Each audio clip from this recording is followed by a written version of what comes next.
धाकड़ खबर, बेखौफसुमा बेबाक अंदाज। और जो वहां का मौत का मंजर है, आप लोग पत्रकार हैं, आपने कई अनुभव किए हैं, कई दृश्य देखे हैं, कई ऐसे नजारे देखे हैं, लेकिन कल कुछ पत्रकार साथियों से रात को बात हो रही थी तो वो बोल नहीं पा रहे थे, इतना दुखी थे, इतना भावुक और बात है भी। सवाल बहुत सारे हमने, हमारे राष्ट्रीय अध्यक्ष मल्लिकार्जुन खड़गे जी ने भी आज सुबह कहा कि इसमें हम अगर सवाल नहीं पूछे तो लोग माफ नहीं, राजनीति नहीं होनी चाहिए। लेकिन आज जब हमने टीवी पे देखा कि देश के प्रधानमंत्री जिनकी ये जन्मभूमि है, जिनकी ये कर्मभूमि रही है, जिस गुजरात ने उनको सत्ता के शीर्ष तक पहुंचाया, वो आज भी अपने कार्यक्रम गुजरात में जारी रख रहे। अफसोस हुआ नहीं। दिल में दर्द सबके है, पत्रकारों के है, विपक्ष के है, आम नागरिक के है। पूरे देश में लोग परेशान हैं ये देख, लेकिन जिस गुजरात ने माननीय प्रधानमंत्री को प्रधानमंत्री के पद तक पहुंचाया, आज भी वो इसी गुजरात में आकर, माफ कीजिएगा,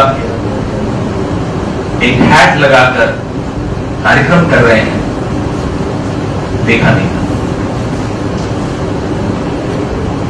एफआईआर हुई है, क्या उस एफआईआर में किसी मंत्री को, किसी अधिकारी को नामजद किया गया?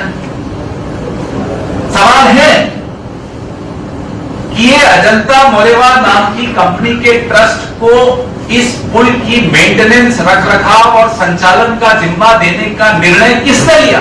किसके हस्ताक्षर है फाइल पर? किसके आदेश से हुआ? उसकी जवाबदेही क्यों नहीं है?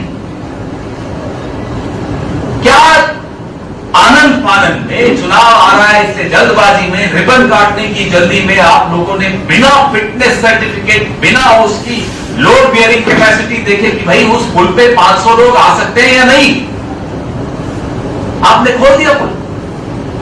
12 रुपए 17 रुपए की टिकट लगा दी और भीड़ इकट्ठी कर दी पुल पर। इसकी जवाबदेही कौन देगा? कौन है जिम्मेदार इसका? इंसान की जिंदगी की कोई कीमत है या नहीं है?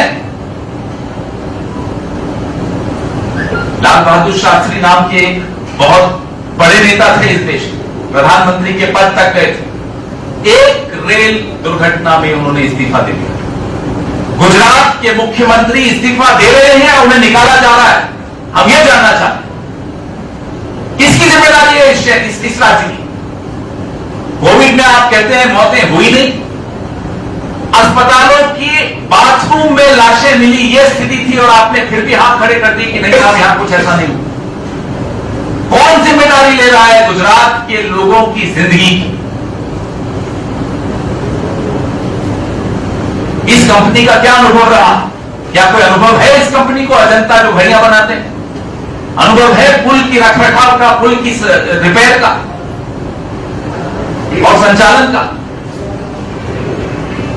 ये सब सवाल एक एक हिंदुस्तानी के जहन में है, हम सबके दिमाग में है। आप सब पूछ रहे हैं, हम आपसे गुजारिश करते हैं, बहुत प्रयास किए जाएंगे कि ये मुद्दा शिफ्ट हो जाए, लोगों का ध्यान मोरबी से अलग किसी और मुद्दे पर ले जाया जाए। हम आपसे हाथ जोड़कर आग्रह करते हैं, इस मुद्दे पर से ध्यान मत हटने दीजिएगा, क्योंकि 200 के लगभग 191 तो लाशें मिल चुकी हैं। इन सब का कर्ज है हमारे और आपके ऊपर। अगर हम इनसे ध्यान हटा देंगे तो कोई सरकार अपनी जवाबदेही नहीं मानेगी कभी भी, उन्हें कोई डर नहीं होगा। सरकार पर डर होना जरूरी है, नहीं तो ये तो तमाशा करते रहेंगे, टोपी लगा के, नए नए कपड़े पहन के तमाशा रोज सुबह से शाम तक, भले कोई मर रहा हो, कोई जी रहा हो, पुल गिर रहे हो, लोग घायल हो, लोग परेशान हो, इन्हें कोई फर्क नहीं पड़ता। इन्हें फर्क तब पड़ेगा जब हम बोलेंगे और आप उस बात को चलाएंगे और आप उस पर ध्यान रखेंगे। जिम्मेदारी अब हम पर और आप पर आ गई। सरकार पर कोई जिम्मेदारी मत मानिएगा, है ही नहीं इन पर कोई जिम्मेदारी। अगर होती तो इस तरह की कंपनी को जिसका कोई अनुभव नहीं है ये काम नहीं दिया जाता। अगर कोई जिम्मेदारी महसूस करता तो उसका फिटनेस सर्टिफिकेट देखा जाता। और हम जानना चाहते हैं क्या अहमदाबाद मेट्रो का फिटनेस सर्टिफिकेट है? क्या ये जल्दबाजी में तो नहीं शुरू कर दिया? क्या अटल सेतु का फिटनेस सर्टिफिकेट है? आज गुजरात का नागरिक किसी पुल पर, किसी सार्वजनिक मेट्रो पर, किसी पर चढ़ने से पहले 10 बार सोच रहा है, क्योंकि उसको अपनी सरकार पर से भरोसा हट गया है। ऐसी सरकार जो इस तरह के पुल तक का फिटनेस और ऑडिट नहीं कर पाती, उस सरकार का फिटनेस और ऑडिट अब जनता करेगी और उसमें यह सरकार फेल होती हुई दिख रही। राजनीति का समय नहीं है, लेकिन अगर हम सवाल नहीं पूछेंगे तो जिस तरह की राजनीति इस प्रदेश में चल रही है वो चलती रहेगी और लोगों की जान जाती रहेगी। इसलिए जवाबदेही सिद्ध करने की राजनीति हम करेंगे, बार बार करेंगे। ऐसी राजनीति नहीं जो आपको इस स्क्रीन पर दिख रही है। चलाइए जरा इस खतरा में जरूर है, क्योंकि चुनाव के दिनों में गिरा ताकि पता चले कि आपने कैसी सरकार चलाई है। इसलिए भगवान ने लोगों को संदेश दिया है कि आज ये ब्रिज टूटा, कल ये पूरा संघर्ष ऐसे ही खत्म कर देगी, इसको बचाओ। ये भगवान ने संदेश भेजा। इस तरह की राजनीति में हम विश्वास नहीं करते। हम सवाल पूछेंगे, बार बार पूछेंगे और आपसे उम्मीद रखते हैं कि आप इन सवालों को दोहराएंगे जब तक इसका जवाब नहीं मिल जाता। और जवाब जनता देने को आतुर है।